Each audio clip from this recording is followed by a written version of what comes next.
کیا سمجھیں ہم کہ اب کی بار کیا نیا ہوگا اور کیا مختلف ہوگا، یا اب کے مار کے دیکھ والا ہی طرز عمل اپنائے رہیں گے ہم؟ بہت شکریہ. بہت شکریہ. دیکھیں، ایک تو کسی صورت میں مقبوضہ کشمیر کا یک طرفہ کسی قسم کا، وہ چاہے کوئی کورٹ ہو یا کوئی قانون ساز اسمبلی ہو ہندوستان کی، وہ کسی صورت قابل قبول نہیں ہے اور نہ اس کی کوئی اہمیت ہے. ہم اس کو جوتے کی نوک پہ رکھتے ہیں، ایسے فیصلوں کو، ایسے قوانین کو جس میں کشمیری عوام کا کوئی عمل دخل نہیں ہے. ہم چاہتے ہیں کہ حریت قیادت کو فی الفور رہا کیا جائے، اور جو ذمہ داریاں ہیں as an interim arrangement Hindustan کی، ہندوستان کا نہ کشمیر حصہ تھا، نہ ہے، اور نہ انشاءاللہ رہے گا. وہ ایک عبوری انتظامیہ جو کہ یونائٹڈ نیشنز کے انڈر وہاں پہ امپلیمنٹ کر رہے ہیں، وہ اسی حد میں رہیں اور اس حد کو کراس نہ کریں. کشمیر کا فائنل سیٹلمنٹ یونائٹڈ نیشن کی سیکیورٹی کونسل کی ان قراردادوں کے تحت جس میں پلیبیسائٹ، اس کے علاوہ نہ کوئی کورٹ، نہ کوئی اسمبلی، وہ کسی کی بھی ہو، وہ کشمیریوں کے مستقبل کا فیصلہ نہ کر سکتی ہے، نہ کرے گی. پاکستان اس میں کوئی نیم دلانہ قسم کا رسپانس نہیں دے گا. ہم فور فرنٹ پہ اس جنگ میں لڑیں گے. یہ وکالت ہماری اپنی زمین کی ہے، ہم اپنی زمین کی وکالت کر رہے ہیں، ہم اپنے لوگوں کی وکالت کر رہے ہیں. مقبوضہ کشمیر میں جو رہائشی ہیں، ہم ان کو پوٹینشیل پاکستانی سٹیزن سمجھتے ہیں. ہم سمجھتے ہیں کہ یہ مستقبل کے پاکستانی شہری ہیں. ہم اپنے شہریوں کو ان کے حقوق کی پامالی کی کسی طور پہ اجازت نہیں دیں گے. جہاں جہاں صدا بلند ہوگی وہ بلند کریں گے، جہاں جہاں کارروائی کی ضرورت ہوگی کارروائی کریں گے.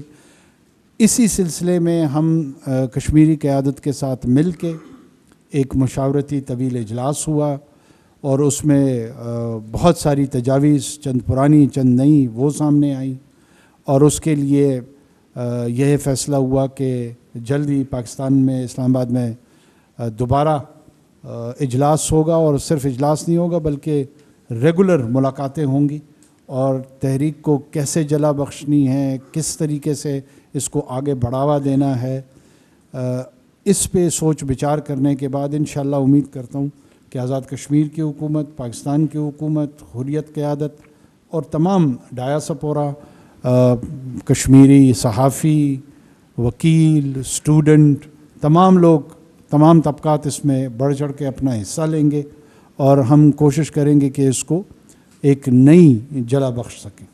جناب وزیر اعظم سید افاق حسین میرا نام ہے اور روزنامہ معاصر کا ایڈیٹر ہوں.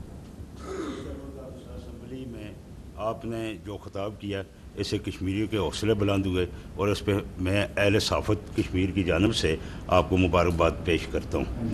جناب وزیر اعظم، میرا آپ سے سوال یہ ہے کہ جو گزشتہ روز جناب نے خطاب کیا، کیا پاکستان کی وزارت خارجہ کی آئندہ کے لیے مسئلہ کشمیر کی یہ بنیاد بنے گا، اور جو سفارت خانے ہیں پاکستان کے، کیا وہ اسی شد و مد کے ساتھ مسئلہ کشمیر کو اٹھائیں گے جس طرح آپ نے خطاب کیا؟ سیکنڈ سر، میرا دوسرا ایسا یہ ہے کہ آزاد کشمیر کے اندر وزیر اعظم آزاد کشمیر نے مالیاتی معاملات میں ڈسپلن قائم کیا، اور یہ آپ کے ہم نامی بھی ہیں. تو یہ بتائیں کہ آپ اپنے ہم نامی وزیر اعظم کی کامیابی کے لیے آزاد کشمیر کے اندر کسی معاشی پیکج کا بھی اعلان کریں گے؟ بہت شکریہ.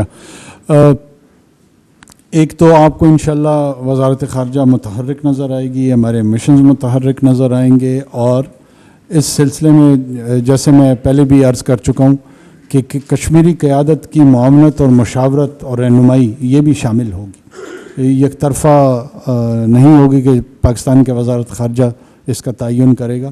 اس میں ان پٹ جو ہے وہ کشمیری قیادت کی شامل ہوگی، اور اس مشاورت کے بعد جو متحرک کرنے کا فیصلہ ہے اس میں جو نئے انداز دینے ہیں، جو نئے طریقہ کار سامنے لے کر آنے ہیں، وہ آپ کو اس کا عنصر انشاءاللہ نظر آئے گا۔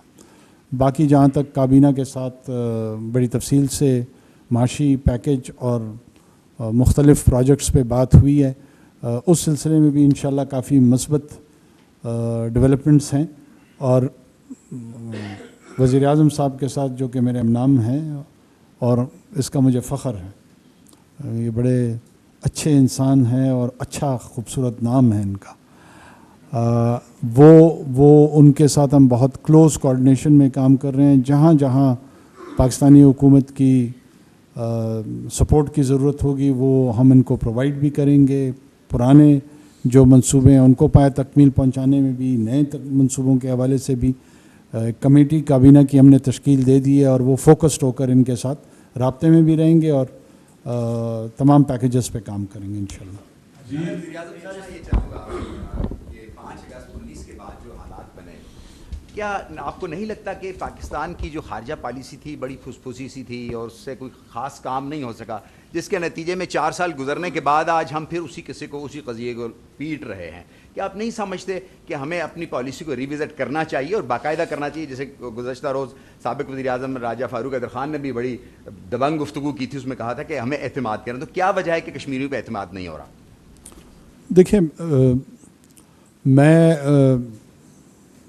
تمام کشمیری دبنگ ہے، مجھے اب آج تک کوئی ایسا کشمیری نظر نہیں آیا جو دبنگ نہ ہو۔ یہ کریڈٹ میں آپ لوگوں کو دیتا ہوں کہ آپ کے اندر یہ خصوصیات موجود ہیں، اور اس تحریک کے ساتھ جو جذباتی وابستگی، جو مالی وابستگی، جو جان کی قربانی کے حوالے سے وابستگی ہے، مجھے بہت کم تحریکوں میں نظر آتی۔ فلسطین کی تحریک، کشمیر کی تحریک، یہ وہ نمایاں انسانی تحریکیں ہیں جہاں پر من الحیث القوم آپ کی انویسٹمنٹ نظر آتی ہے۔ تحریکوں کے اندر جیسے انسانی زندگی میں بھی اتار چڑھاؤ آتے ہیں، کبھی یہ اوپر کی جانب جاتے ہیں، کبھی یہ ماند پڑتے ہوئے دکھائی دیتے ہیں، پھر ان میں جان آ جاتی ہے، دوبارہ آتے ہیں، لیکن خوبصورتی یہ ہوتی ہے کہ جہاں پہ کلیکٹیو انویسٹمنٹ ہو نا، یہ مرتی نہیں ہے۔ یہ نہ میری وجہ سے زندہ رہیں گی، نہ آپ کی وجہ سے زندہ رہیں گی، نہ راجہ فاروق صاحب کی وجہ سے رہیں گی، نہ کسی اور کی وجہ سے۔ کردار ہوگا ہمارا، لیکن یہ کاز اتنا بڑا ہے کہ اس کاز سے میری حیثیت بڑھ جاتی ہے جب میں اس سے جڑ جاتا ہوں، آپ کی حیثیت بڑھ جاتی ہے جب آپ جڑ جاتے ہیں، راجہ فاروق کی حیثیت بڑھ جاتی ہے جب وہ جڑ جاتے ہیں۔ جب ہم نہیں جڑتے ہیں ہم اپنی حیثیت کھو دیتے ہیں۔ تو یہ کاز ہمیں بڑا بنا رہی ہے، ہم کاز کو بڑا نہیں بنا رہے ہیں۔ میری آپ سے گزارش یہ ہے کہ میں بار بار یہاں پر تحریک کا لفظ استعمال کروں، تحریک کو تحریک کے طور پہ لیں۔ تحریک کوئی مخصوص سلیکشن کا نام نہیں ہے، مخصوص حکومت کا نام نہیں ہے، یہ بہت براڈ بیس پولیٹیکل ٹرم ہے، اور کشمیر کی تحریک کو میں سمجھتا ہوں جتنی بھی اس میں 1989 سے جس طرح تحریک ابھری اس سے پہلے نہیں تھی۔